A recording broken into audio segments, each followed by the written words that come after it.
আসসালামু আনুশকাকে দেয়া কথা রাখলেন বিরাট কোহলি, কিন্তু প্রীতি জিন্দার চেহারার দিক তাকালে এটা খুবই খারাপ লাগে। কেননা একটা জিনিস খেয়াল করেন, আবার ওইদিকে আনুশকা যখন বিরাট কোহলিকে দেখলেন প্রীতির সাথে কথা বলতেছে, তখনও আনুশকার খারাপ লাগে। দেখেন এই সব ম্যাচ সিচুয়েশন কালকে চলে গেছে। দেখেন প্রথমত ম্যাচের বিষয়ে যদি আমি একটা কথা বলি, সেটা হচ্ছে 10 বছর পরে রয়্যাল চ্যালেঞ্জার্স বেঙ্গালুরু আবারও ফাইনাল উঠেছে। লাস্ট ফাইনাল খেলেছিলেন 2016 সালে, সেটা কিনা মুস্তাফিজুর রহমান তখন তার স্বর্ণালী যুগটা পার করেছিলেন।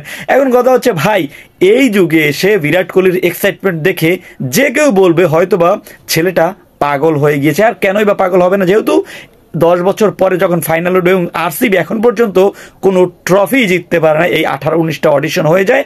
আপনি কি মনে করেন না আরসিবির একটা হইলেও ট্রফি পাওয়া উচিত? সো আপনি যদি মনে করেন একটু কমেন্ট করে জানাই দেন। এবার প্রীতি জিন্দার দিকে একটু বলে তাকান, যে ওর চেহারার মুভমেন্ট বলেন সব কিছু মিলিয়ে একটা হতাশাজনক কাজ করে, কিন্তু হতাশা হওয়ার কিছু নাই, এখনো একটা সুযোগ রয়েছে। এবং শ্রেয়াস আইয়ার ডাইরেক্ট ক্লিয়ার করে দিয়েছে, ভাই স্টিল আমি এখনো যুদ্ধের জন্য রেডি আছি। এখন কথা হচ্ছে ভাই, প্রীতি জিন্দা কাঁদছে, আনুশকা হাসছে, এটা তো স্বাভাবিক যে আপনি যখন ম্যাচে জয়ী হবেন তখন অবশ্যই আপনার হাসি পাবে, কিন্তু কান্না পাবে না। সেদিক থেকে প্রীতি জিন্দা একদমই মন খারাপ। যাই হোক, ওদের কথা নাই বলে, ওরা যেহেতু একটা মালিক, ওদের একটা এক্সাইটমেন্ট কাজ করে। কিন্তু মাঠের খেলায় যদি আপনি বলতে আসেন, তাহলে রয়্যাল চ্যালেঞ্জার্স বেঙ্গালোর ভাই খুবই ডমিনেট করে ক্রিকেটটা খেলছে। 100 রানের মধ্যে যখন আটকে দেয়, তখন মাত্র 10 ওভার মধ্যে রানটা চেস করে ফেলে। এদিক থেকে আমি বলবো, একটা ক্রেডিট দিব যে জশ হাজিলউডের কথা না বললেই নয়। তার নাকি অনেক সমস্যা ছিল, কিন্তু টাকা যদি থাকে আপনাকে অবশ্যই আসতে হবে। টাকার গন্ধ খুবই খারাপ গন্ধ।